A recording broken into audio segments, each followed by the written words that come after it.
পথের দাবি, পথের দাবি কোথায় গেল সে? 97 না? আচ্ছা দাঁড়াও।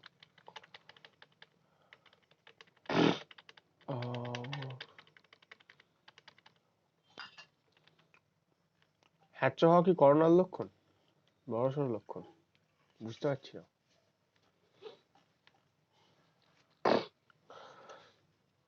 তুমি কি আজকে এটা পড়াবে? পড়াবো তো। আচ্ছা ঠিক আচ্ছা, পথের দাবি তো বেসিক্যালি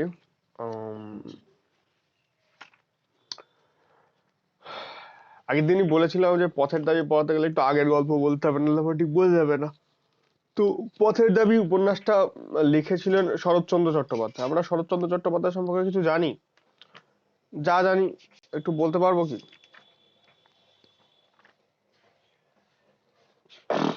শরৎচন্দ্র চট্টোপাধ্যায় সম্পর্কে আমরা কি জানি? এনিওয়ান যদি কিছু জেনে থাকি, না জানলে ঠিক আছে, যদি জানি। হ্যাঁ হ্যাঁ, কথা সাহিত্যিক। কথা সাহিত্যিক জিনিসটা কি আবার? এ তো আবার বড় প্রশ্ন। কথা সাহিত্যিক, কথা সাহিত্যিক কি জিনিস? সে খায় না গায়ে মাখে না মাথায় দেয়?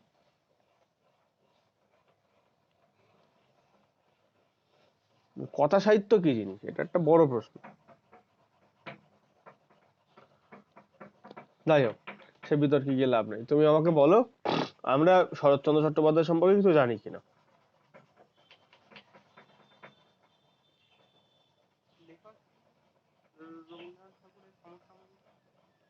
আচ্ছা, আর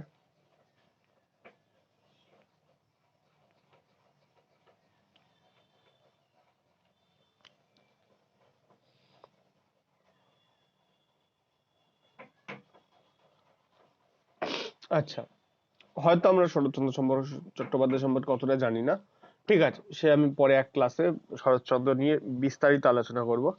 তো এখন আমরা টেক্সটটা পড়ি আগে, শরৎচন্দ্র নিয়ে তারপরে আলোচনা করা যাবে। দেখো কি বলছে। পথের দাবি উপন্যাসটা এমন একটা উপন্যাস যেটা কিনা ভারতবর্ষের স্বাধীনতা সংগ্রাম এবং সেই স্বাধীনতা সংগ্রামের দেশাত্মবোধে উদ্বুদ্ধ একটি উপন্যাস, ঠিক আছে। আমরা যে সময়টা আচ্ছা বাবু, 2 মিনিট আমি একটা ছোট্ট ব্রেক নেবো। আমি একটুখানি একটু উঠবো। 2 মিনিট একটা ছোট্ট ব্রেক নিয়ে তারপর পড়ানো শুরু করছি, ঠিক আছে?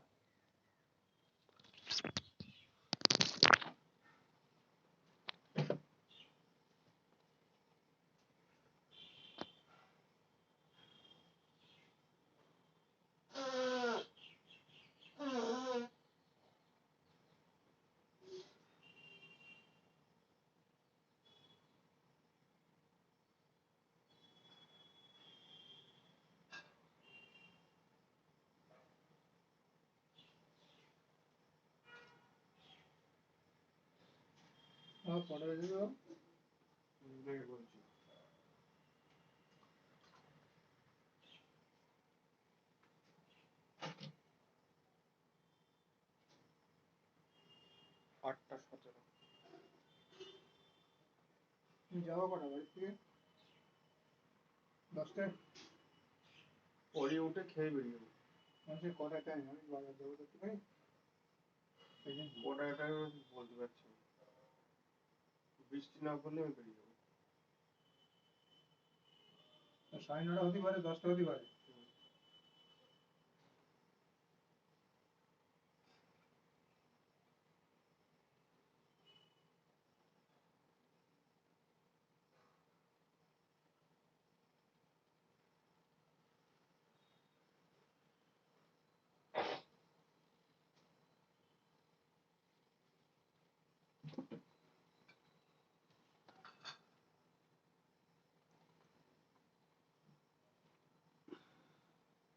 বাইরে গেছে, না, সবাই আছে, ঠিক আছে, বেশ।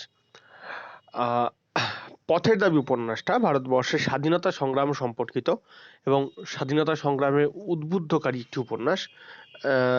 আমরা যে সময়টা শরৎচন্দ্রের পিরিয়ড বলে জানি, বা যে সময়টায় শরৎচন্দ্র লেখালেখি করেছেন, শরৎচন্দ্রর জন্ম ছিল 1876 বা 75, খেয়াল আসছে না, 1876, আর মৃত্যু হচ্ছে গিয়ে 1938 বা 39, 38 বা 39, 1876, 39 না, 39, 1876, আর এদিকে তোমার 1938 বা 39, যেটা হোক আমার খেয়াল আসছে না ঠিক। তো এই যে টাইম স্প্যানটায় উনি তার জীবৎকাল, এটাকে যদি একটু আমরা ভালো করে তাকাই, ভালো করে দেখি, তাহলে দেখো 1857 খ্রিস্টাব্দে, 1757 খ্রিস্টাব্দে ভারতবর্ষ পরাধীন হচ্ছে, সিপাহী বিদ্রোহ, পলাশির যুদ্ধ। 1857 খ্রিস্টাব্দে মহাবিদ্রোহ ঘটছে, এবং তারপরে 1876, তো মহাবিদ্রোহের পর পর যে সময়টা কিনা আমাদের সশস্ত্র বিপ্লবী আন্দোলন এবং বিপ্লবী অভ্যুত্থানের একটা পিক আওয়ার, মহাবিদ্রোহের পর পর থেকে আমাদের যাবতীয় আন্দোলনগুলো সংগঠিত হতে শুরু করে। তো যেখানে কিনা 1914 প্রথম বিশ্বযুদ্ধ, 1939-এ দ্বিতীয় বিশ্বযুদ্ধ, তাই তো? দ্বিতীয় বিশ্বযুদ্ধ 1939-এ তো।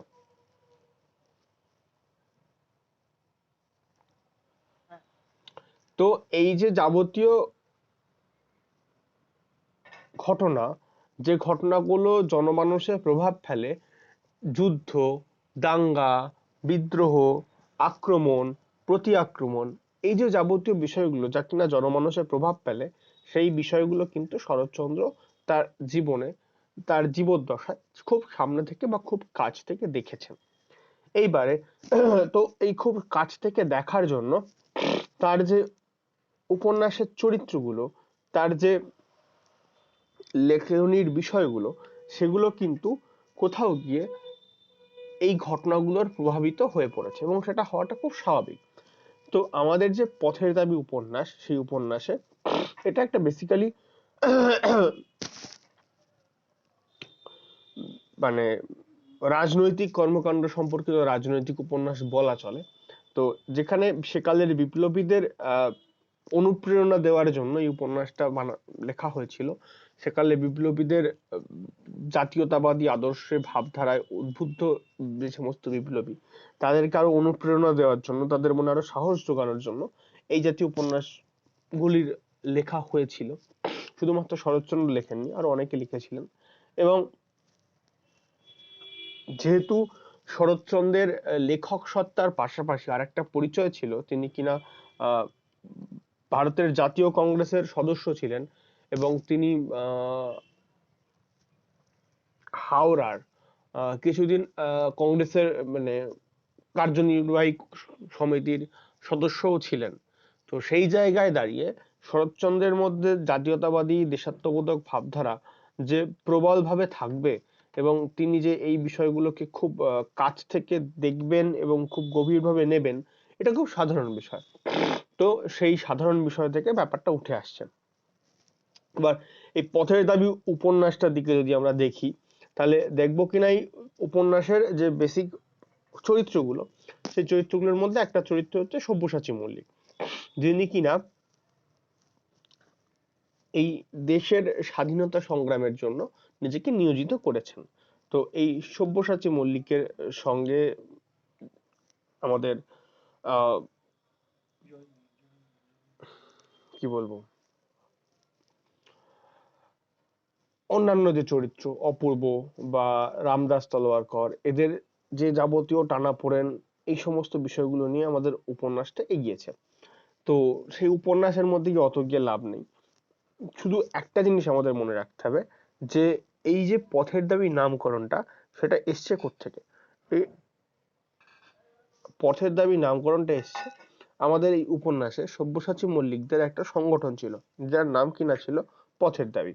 তো সেই সংগঠনের কয়েকজন কর্তা ব্যক্তিত্ব, তারা এই সংগঠনের মাধ্যমে দেশকে কিভাবে স্বাধীনতা আনা যায়, এবং স্বাধীনতা আনার জন্য কোন পথে আন্দোলন করলে পরে, কিভাবে এগোলে পরে আমাদের স্বাধীনতা আন্দোলনে আমরা সাফল্য পেতে পারি, তো সেই আলোচনা বা প্রস্তুতি নেওয়া এবং সেই মতো এগিয়ে চলা, সেই কাজ করেছিল। তো সেই জায়গা থেকেই এই উপন্যাসের মূল নামকরণ করা হয়েছে কিনা যে পথের দাবি। এবং পথের দাবি নামকরণটা যথাযথ, কারণ স্বাধীনতার সময় আহ বিদেশি শাসক তথা অত্যাচারীদের হাত থেকে নিজেদের দেশবাসীকে বাঁচানো এবং দেশবাসীর সঙ্গে ঘটে চলা যা কিছু অন্যায়, সেই অন্যায়ের একটা প্রতিবাদ হওয়া এবং সংঘবদ্ধ প্রতিবাদের যে প্রয়োজন, সেই প্রতিবাদের প্রয়োজনীয়তাটা কিন্তু এই পথের দাবি সংস্থা বা সংগঠন তারা কিন্তু যথার্থভাবে তুলে ধরেছিল। তো সেই জায়গা থেকে দেখতে গেলে নামকরণ একেবারে যথার্থ। এখন এই সব্যসাচী মল্লিক, সেই সব্যসাচী মল্লিককে নিয়ে আমাদেরকে আহ আলোচনা গল্পের মধ্যে অতটাও ডিটেলস কিছু মানে পাবো না। সব্যসাচী মল্লিক আমাদের গল্পের মধ্যে যে চরিত্র আছে সেই চরিত্র একটা খুব আবছা আবছা ক্যারেক্টার। তো তাও আমরা চরিত্রটাকে যতটা সম্ভব বোঝার চেষ্টা করব এবং যতটা সম্ভব চরিত্রটার যে বৈশিষ্ট্যগুলো সেই বৈশিষ্ট্যগুলোকে আমরা খুব কাছ থেকে দেখার চেষ্টা করব, ঠিক আছে? আর একটা জিনিস বলে রাখতে হবে, সেটা হচ্ছে সব্যসাচী মল্লিকের পরিচয় আমরা গল্প পড়তে পড়তে পাবো, কিন্তু একটা জিনিস পাই না, সেটা হচ্ছে তার পেশা বা তার অরিজিনাল ক্যারেক্টারের বৈশিষ্ট্য। সেটা আমাদের যে পাঠটুকু পড়তে হচ্ছে এই পাঠে নেই। তো সব্যসাচী মল্লিক একাধারে ছিলেন আইনবিদ, আইন পড়েছিল, একাধারে তিনি ডাক্তারিও পাশ করেছিলেন, একাধারে তিনি মানে ওই ইঞ্জিনিয়ারিং বা ওই প্রকৌশলী ব্যাপারটাও তিনি জানতেন। তো এই তিনটে বিষয়তেই তার দক্ষতা ছিল। কিন্তু আমাদের আলোচ্য গল্পে একটা পার্টেই হয়তো ডাক্তারির প্রসঙ্গ এসছে, বাকি কোথাও ডাক্তারির প্রসঙ্গ নেই। তো তার চরিত্রের পেশাটা নিয়ে একটা প্রশ্ন ওঠে মাঝে মাঝে, তো সেটা পরে ক্লিয়ার করা যাবে, ঠিক আছে? তো এইবারে যে বেসিক ব্যাপার সেটা হচ্ছে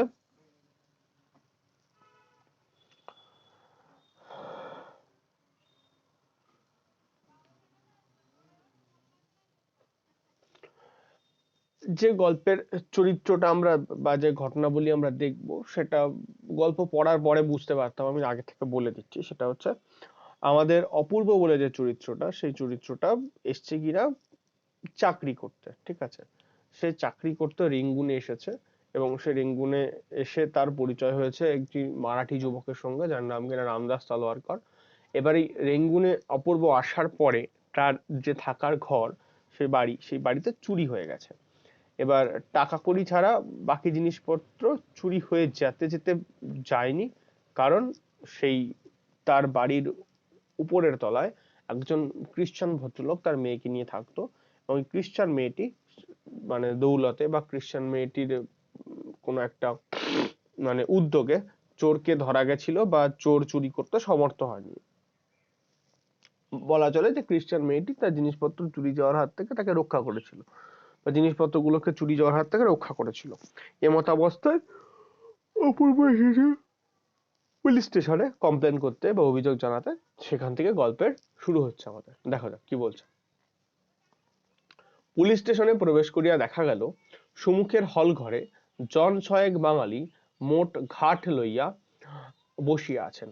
ইতিমধ্যে জগদীশবাবু ইতিমধ্যেই তাহাদের টিনের তোরঙ্গ ছোট বড় পুটলি খুলিয়া তদারক শুরু করিয়া দিয়াছেন। তো পুলিশ স্টেশনে দেখা গেছে সম্মুখের হল ঘরে, সামনের হল ঘরে কয়েকজন লোক বসে আছে মোট ঘাট লইয়া। এই মোট ঘাট জিনিসটা কি বলতো?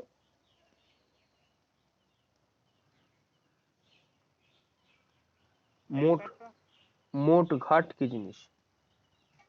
বাক্স প্যাঁটরা ঠিক নয়, এর অন্য একরকম মানে হয়। দেখি কেউ বলতে পারো কিনা।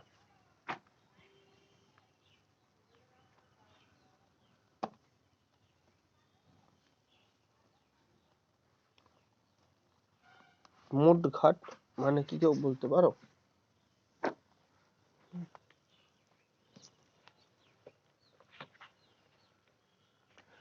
আমরা কাপড়ের মোট হয় শুনেছি।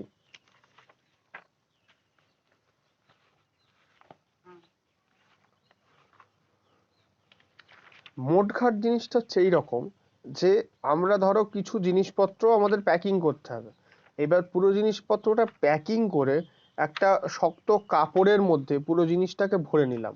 মানে জিনিসগুলো প্যাকিং হলো, হওয়ার পরে সেটাকে আবার একটা কাপড়ের প্যাকের মধ্যে ঢুকিয়ে দিলাম, সেই জিনিসটা যেভাবে প্যাকিং হয় সেটাকে বলে মোট। ওই শাড়ির মোট আসে, এই কথাটা আমরা মোটামুটি শুনি জেনেছি। তো সেই শাড়ির মোটের ব্যাপারটাই এই মোটের মধ্যে বলা চলে, ঠিক আছে? মানে কিছু জিনিস প্যাক করে সেটাকে আরেকটা মোটা কাপড় বা শাড়ি বা এই জাতীয় জিনিস দিয়ে আবার প্যাক করে ফেলা, ঠিক আছে?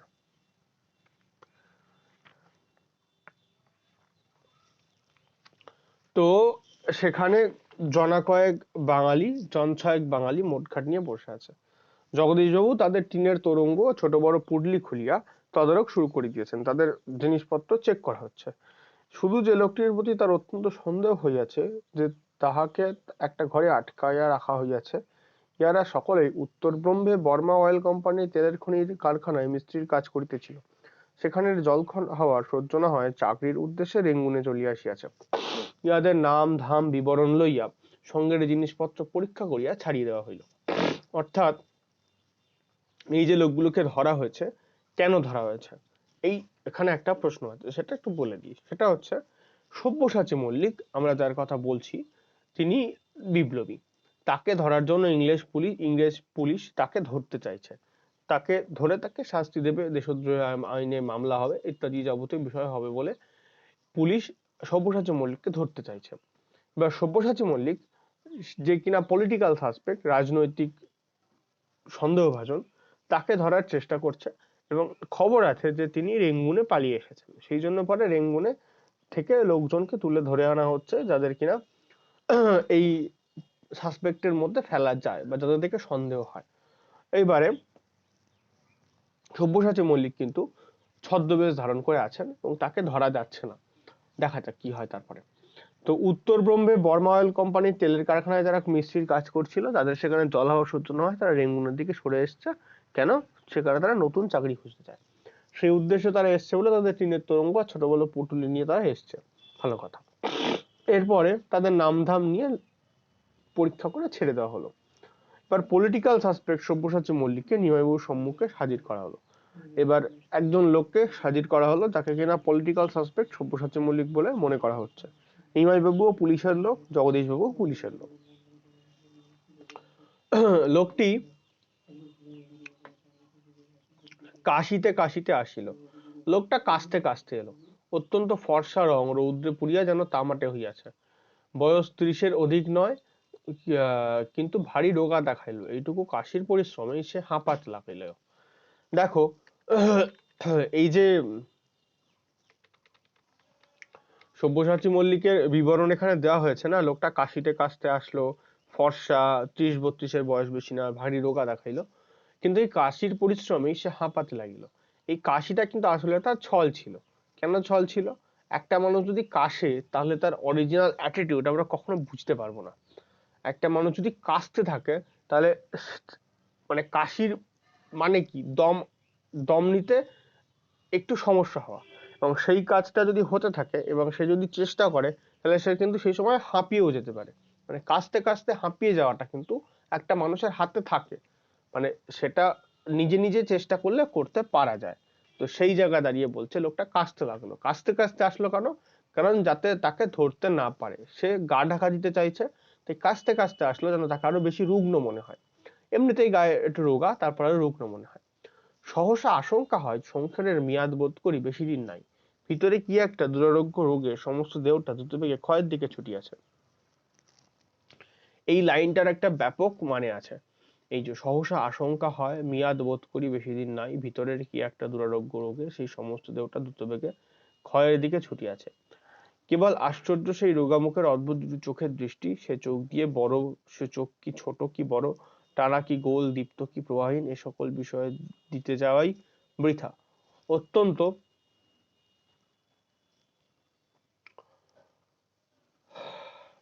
গভীর জলাশয়ের মধ্যে কি তাহাতে আছে ভয়, এখানে খেলা চলিবে না, সাবধানে দূরে দাঁড়ানোই প্রয়োজন।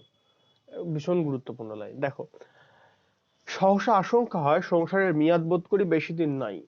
যারা সব্যসাচী মল্লিককে জানে তারা বলতে পারে বা তারা বলছে যে আমাদের মাঝে মাঝে আশঙ্কা হয়, ভয় হয় যে সব্যসাচী মল্লিকের সংসারের মেয়াদ হয়তো আর বেশি দিন নেই। কেন নেই? কারণ তার ভিতরে একটা দুরারোগ্য রোগে সমস্ত দেহটা ক্ষয়ের দিকে ছুটছে। মানে কি, তার ভেতরে এই যে স্বাধীনতা আন্দোলন, তার মধ্যে যে স্বাধীনতা স্পৃহা, দেশবাসীর জন্য কিছু করার ইচ্ছা, জাতীয়তাবোধের ভাবনা, এই যে বিষয়গুলো চেপে বসেছে, তাতে করে সে তার নিজস্ব সুখী জীবনের, স্বাচ্ছন্দ্য জীবনের পথে আর হাঁটছে না। সে সকলের জীবনের কথা ভাবছে। আর এই সকলের জীবনের কথা ভাবতে গিয়ে তার দেহ, তার শরীর, তার মন ভেঙে যাচ্ছে। তো সেই কথাই বলা হয়েছে যে সংসারের মেয়াদ বোধ করি বেশি নেই, ভিতরে কি একটা দুরারোগ্য রোগে সমস্ত দেহটা দ্রুত বেগে ক্ষয়ের দিকে ছুটেছে। পুলিশের চোখে ধুলো দিয়ে পালাতে হচ্ছে, তাহলে তো সে তো বিলাসবহুল শান্তিপূর্ণ জীবন যাপন করতে পারছে না, তাকে কষ্ট করে জীবন কাটাতে হচ্ছে। তো সেই পরিস্থিতিতে তার নিয়মিত খাদ্যাভ্যাসের মানে এদিক ওদিক হচ্ছে, তার খাওয়া দাওয়া ঠিকঠাক হচ্ছে না, ফলে তার শরীর তো ক্ষয়ের দিকে এগোবেই না। কি বলেছে, কেবল আশ্চর্য রোগামুখের অদ্ভুত দুটি চোখের দৃষ্টি। তার চোখের দৃষ্টি দুটো অদ্ভুত, সে চোখের দৃষ্টিতেই সমস্ত কিছু বোঝা যায়, যে তার মধ্যে একাগ্রতা, তার মধ্যে যে একটা আত্মবিশ্বাস, সেটা তার চোখের দৃষ্টিতে আমরা বুঝতে পারি। সে চোখ ছোট কি বড়, টানা কি গোল, দীপ্ত কি প্রবাহীন, এই সমস্ত বিবরণ দিতে যাওয়া বৃথা। এই সমস্ত বিবরণের প্রয়োজন নেই। তার চোখ অত্যন্ত গভীর জলাশয়ের মতো। তার চোখের দৃষ্টি, সেই দৃষ্টিটা খুব গভীর।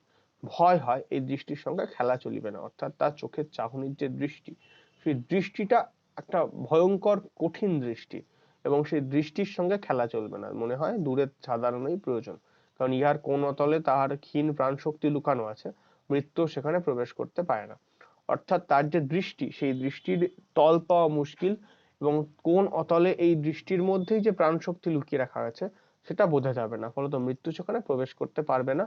ফলত সেজন্যই সে আজও সাহস করে বেঁচে আছে। অর্থাৎ তার প্রাণ শক্তি, তার আত্মবিশ্বাসের মধ্যে কোথায় কোন গভীর লুকানো আছে সেটা কেউ ধরতে পারবে না। ফলত সে না মারা গিয়ে এই অতল তলে তার ক্ষীণ প্রাণ শক্তি লুকিয়ে রাখার জন্য আজও বেঁচে আছে। তার মৃত্যু হয়নি, সে এখনো তার আত্মবিশ্বাসে ভর করে বেঁচে আছে।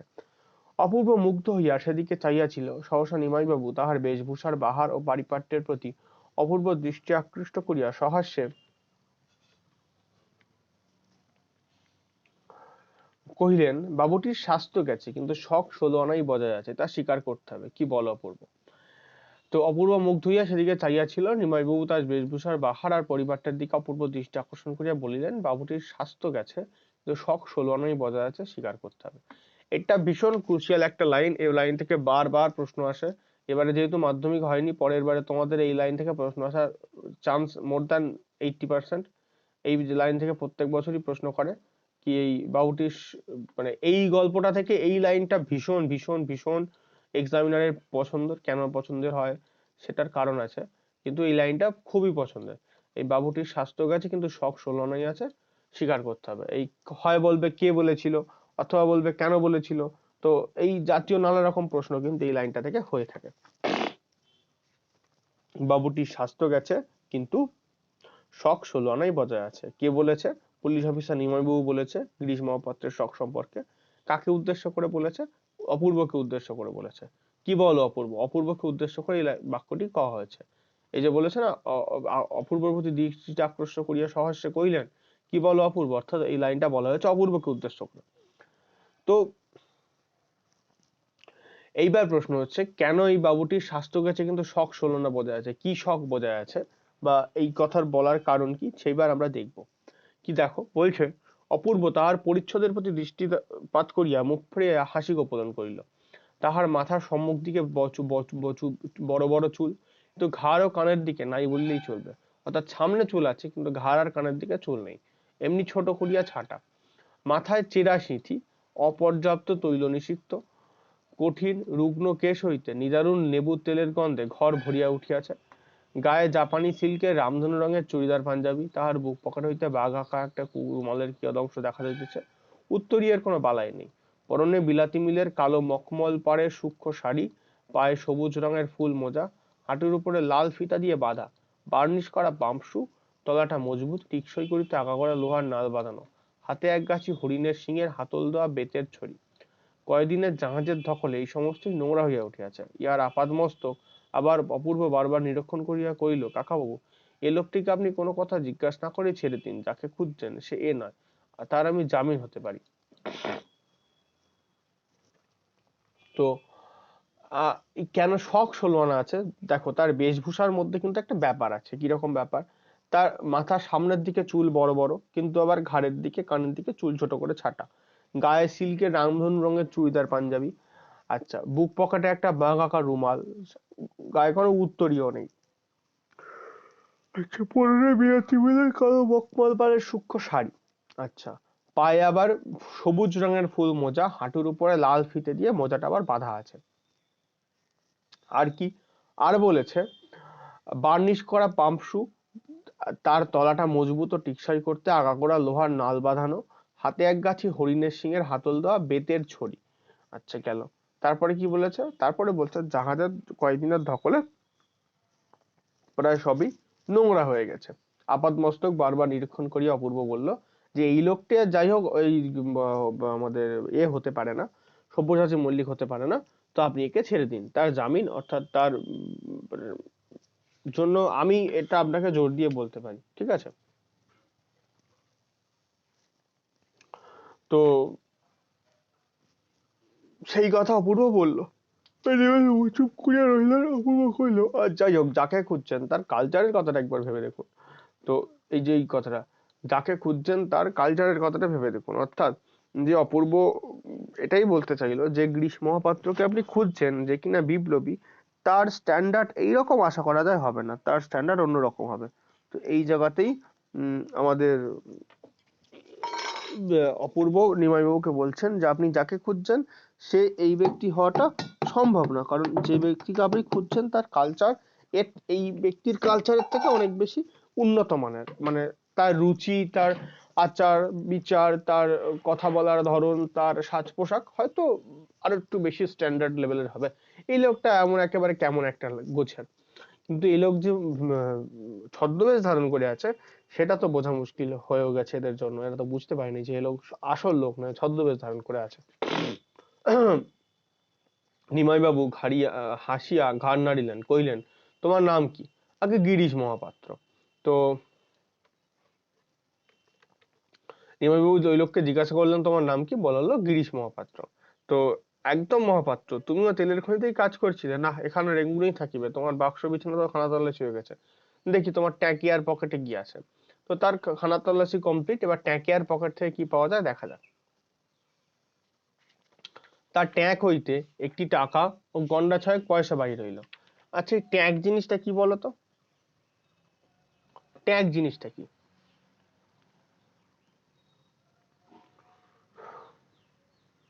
ট্যাঁক জিনিসটা কি? হুম?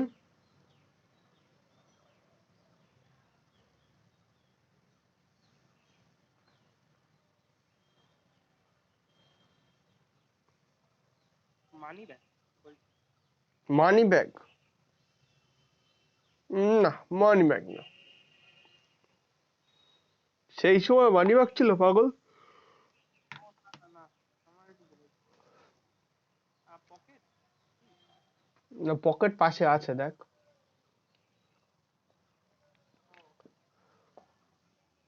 ট্যাগ হচ্ছে যারা ধুতি পরতো বা লুঙ্গি পরতো, তারা ধুতি বা লুঙ্গির কোমরের কাছে কাপড়ের মধ্যে কিছু জিনিস গুঁজে রাখতো, সেটা হচ্ছে ট্যাগ। বুঝলি? ধুতি বা লুঙ্গি পরলে কোমরের কাছে যে কাপড়টা থাকে, সেই কাপড়ের মধ্যে কিছু জিনিস রেখে সেই কাপড়টাকে মুড়িয়ে কোমরের মধ্যে ঢুকিয়ে রাখাটাই হচ্ছে ট্যাগ। কেমন? তো ট্যাগ হইতে একটি টাকা ও গন্ডা ছয়েক পয়সা বাহির হইল।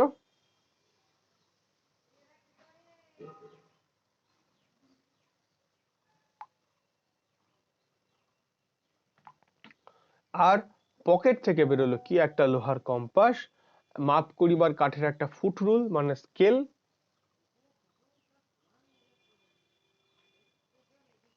আর কি পাওয়া গেল? আর পাওয়া গেল কয়েকটা বিড়ি, একটা দেশলাই, আর একটা গাঁজার কলকে বাহির হলো। নিমাইবাবু কইলেন তুমি গাঁজা খাও? লোকটি অসংকোচে জবাব দিল আজ্ঞে না, তবে এই বস্তুটি পকেটে কেন? তো তার উত্তরে কি বললো? তার উত্তরে কি বলেছে? তার উত্তরে বলেছে আগে পথে কুড়িয়ে পেলাম, যদি কারো কাজে লাগে তাই তুলে রেখেছি।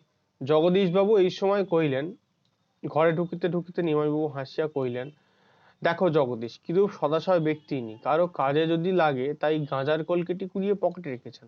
ক্ষণকাল মৌন থাকিয়া কহিলেন, গাঁজা খাওয়ার সমস্ত লক্ষণ তোমাদের বিদ্যমান বাবা, বলতেই পারতে খাই, কিন্তু কদিনা বা বাঁচবে, এই তো দেহ, আর খেও না, বুড়ো মানুষের কথাটা শোনো।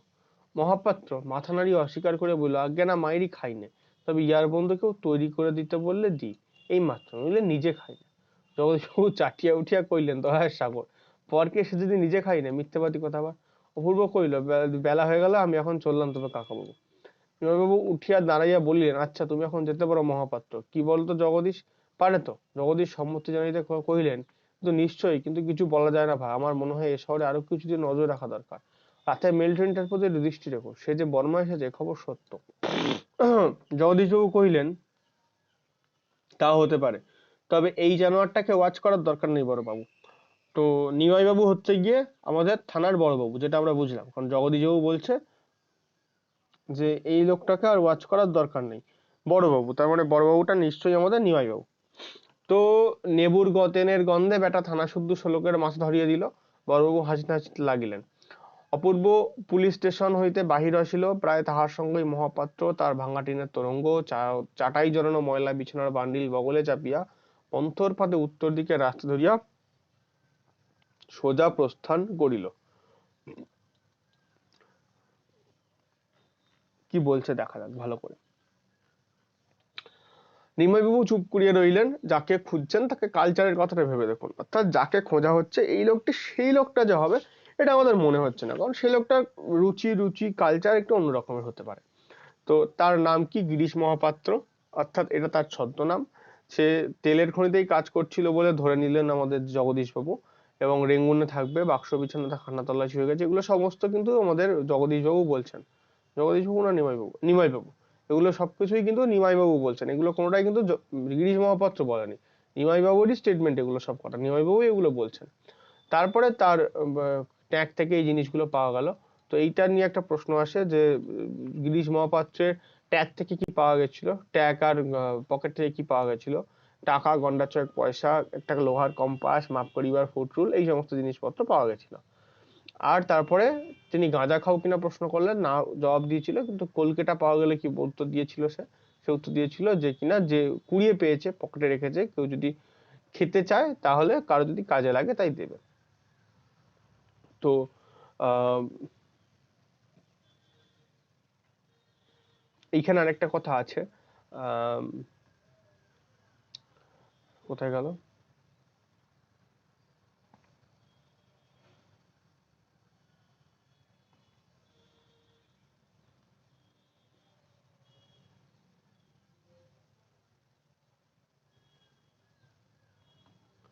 এই যে,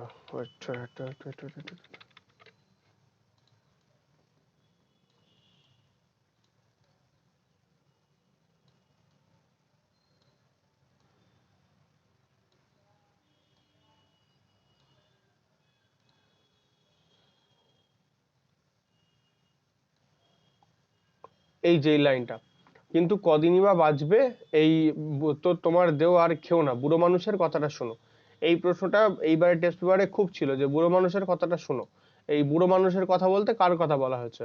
বুড়ো মানুষের কথা বলতে কিন্তু নিমাই বাবুর কথা বলেছে। নিমাই বাবু হাসিয়া কইলেন, জগদীশ বাবু এই সময় ঘরে ঢুকিতে নিমাই বাবু হাসিয়া কইলেন, দেখো জগদীশ, কিন্তু ফলস্বয় ব্যক্তি, কথাগুলো কিন্তু বলছে নিমাই বাবু। এই বুড়ো মানুষের কথাটা শোনো, এটা কে বলেছে? নিমাই বাবু বলেছে। তো এটা কিন্তু নিমাই বাবুর স্টেটমেন্ট। তো এইটা কিন্তু আমাদের শর্ট কোশ্চেনে আসে। গেল তারপরে, তারপরে বলছে যে ইয়ার বন্ধু কেউ তৈরি করে দিতে বললে দিই, কিন্তু নিজে খাইনি, ভালো কথা। জগদীশ বাবু রেগে গেল, বললে কিন্তু দয়ার সাগর বলে রেগে গেলেন তিনি। তখন বললেন, মিথ্যাবাদী কোথাকার। যাই হোক, নিমাইবাবু উঠিয়া বললেন, আচ্ছা তখন তুমি যেতে পারো মহাপাত্র। কি বলো জগদীশ, পারে তো? জগদীশ সম্মতি জানাইলে কইলেন, কিন্তু নিশ্চয়ই বলা যায় না, বা আমার মনে হয় এ শহরে আরো কিছুদিন নজর রাখা দরকার, কারণ রাতের বেলটিনে দৃষ্টি রাখতে হবে, কারণ সে বর্মা এসেছে, এটাই খবর পাওয়া গেছে, অর্থাৎ সব্যসাচী মল্লিক যে বর্মা এসেছে সেই খবরটা সত্যি, এবং সেটা পাওয়া গেছে। জগদীশবাবু কইলেন, তা হতে পারে, কিন্তু এই জানোয়ারটাকে ওয়াচ করার দরকার নেই বড়বাবু, অর্থাৎ বড়বাবুটাকে নিমাইবাবু। তো এইটা কিন্তু মনে রাখতে হবে। থানার বড়বাবুর নাম কি ছিল জিজ্ঞাসা করলে কিন্তু বলতে হবে নিমাইবাবু। তো সেটা কিন্তু আমাদেরকে মনে রাখতে হবে। নেবুর তেলের গন্ধে বেটা থানা শুদ্ধ সকল লোকের মাথা ধরিয়ে দিল। বড়বাবু হাসিতে হাসিতে কইলেন, অপূর্ব পুলিশ স্টেশন হইতে বাহির হইয়া আসিল, প্রায় তার সঙ্গে সঙ্গে মহাপাত্র, তার ভাঙা টিনের তোরঙ্গ আর ছাটাই যাওয়ানো ময়লা বিছানার বান্ডিল বগলে চাপিয়া বাইরে এলো এবং ধীর পদে উত্তর দিকে রাস্তা দিয়ে সোজা প্রস্থান করিল। তো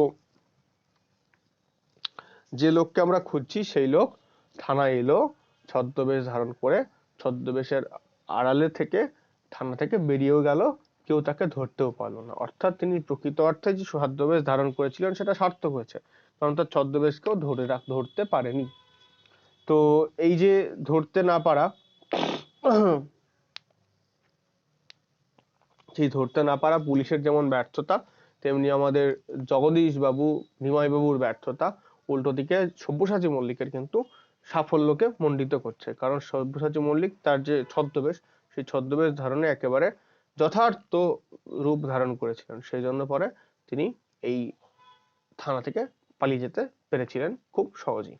আজকে এই অবধি থাক, আজকে আর যাবো না, এই পরের পাঠ থেকে পরের দিন পড়াবো। তো আজকে এই অবধি থাক। তোমাদের কারো যদি মনে কোনো প্রশ্ন থাকে করে ফেলো, আর না হলে চটাস করে লেফট নিয়ে নাও। তো প্রশ্ন থাকলে থেকে লেফট প্রশ্ন করো, আর না হলে লেফট করে যাও। আজকে পড়ানো এই অবধি। নোটগুলো দেবেন তো? নোট হচ্ছে গিয়ে আজকে বিকালের দিকে দেবো, ঠিক আছে? ঠিক আছে।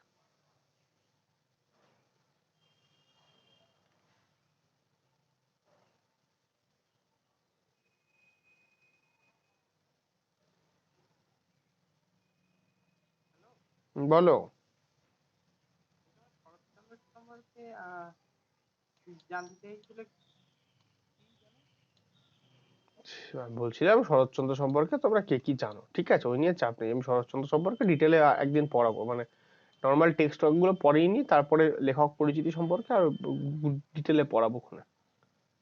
এমনি জিজ্ঞাসা করছিলাম, আর কিছু না। ঠিক আছে, হ্যাঁ, ঠিক আছে। ঠিক আছে। জ্বর কবে এসছে? এখনো আসেনি, মানে লাগছে। আচ্ছা আচ্ছা, ঠিক আছে, তাহলে সাবধানে থাকো, ঠিক আছে? হ্যাঁ হ্যাঁ, ঠিক আছে। ঠিক আছে, চলো। বুঝেছিল প্রশ্নগুলো? হুম হুম হুম।